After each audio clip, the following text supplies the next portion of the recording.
আসনের ভোট গ্রহণের সর্বশেষ খবরাখবর দর্শক জানাতে চাই। সহকর্মী নাজমুস সাকিব যুক্ত রয়েছেন। সাকিব, ভোটারদের উপস্থিতি কেমন দেখছেন এবং কি বলছেন ভোটাররা ভোটাধিকার প্রয়োগ করে, বিস্তারিত জানাবেন। ভোটারদের উপস্থিতি কিন্তু আমরা ঠিক 7:30টার পরপরই দেখেছি যে তারা যেই নির্দিষ্ট যে ভোট কেন্দ্রগুলো রয়েছে সেখানে কিন্তু তারা প্রবেশ করছেন। নতুন রিন গভীর থেকে পরিষ্কার করে কাপড়কে রাখে নতুনের মতো উজ্জ্বল। নতুন রিন অ্যাডভান্সড পাউডার। এবং তাদের যে নির্দিষ্ট স্লিপটি রয়েছে কিংবা এনআইডি কার্ড সেগুলো নিয়ে তারা আসেন। একটু দেখাতে চাই যে আমরা কিন্তু ঢাকা 10 আসনে রয়েছি।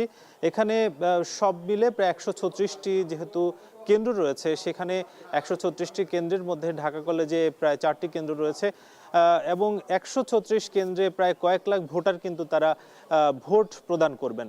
আমরা কথা বলেছি সকাল সকালেই ভোটারদের সঙ্গে এবং ভোটাররা এক প্রকার বলছেন যে তাদের মধ্যে ভোট নিয়ে যে আগ্রহ কিংবা এই যে ত্রয়োদশ জাতীয় সংসদ নির্বাচন এবং গণভোট নিয়ে যে আগ্রহ, তার প্রতিফলন দিতেই তারা কিন্তু আজকে ভোটাধিকার প্রয়োগের জন্য তারা কিন্তু এখানে এসেছেন। এখানে ঢাকা 10 আসনে বেশ কয়েকজন প্রার্থী কিন্তু রয়েছেন। তার মধ্যে আমরা বিএনপি, জামায়াত থেকে শুরু করে স্বতন্ত্র প্রার্থীদের যে বিষয়গুলো সেটা কিন্তু আমরা দেখছি এবং তাদের যেই সমর্থক রয়েছেন সেই সমর্থকদের মধ্যে যে উৎসাহ উদ্দীপনা এবং এই কেন্দ্রকে ঘিরে তাদের যে অবস্থান সেটা কিন্তু স্পষ্টতই লক্ষ্য করা যাচ্ছে।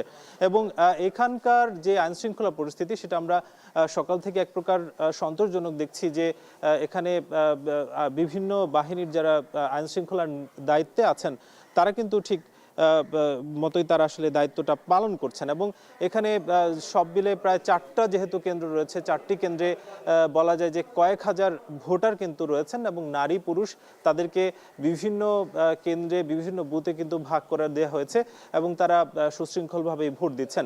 আমরা অন্যান্য আসনগুলো খোঁজখবর নিয়েছি, সেই আসনগুলোতে সকাল 7:30টার পরপরই আসলে ভোট গ্রহণ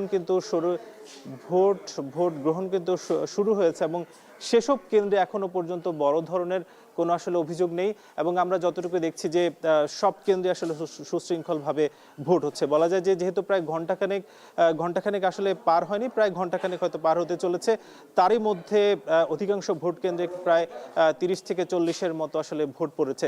তবে ভোটাররা কিন্তু সুশৃঙ্খলভাবে তারা আসেন এবং তাদের যে নির্দিষ্ট ভোটাধিকার প্রয়োগ সেটা আসলে করছেন। এই ছিল ঢাকা 10 থেকে সবশেষ। তন্ময়, ধানমন্ডি থেকে ভোট গ্রহণের সবশেষ খবরাখবর জানাতে আমাদের সঙ্গে যুক্ত হয়েছিলেন সহকর্মী নাজমুস সাকিব।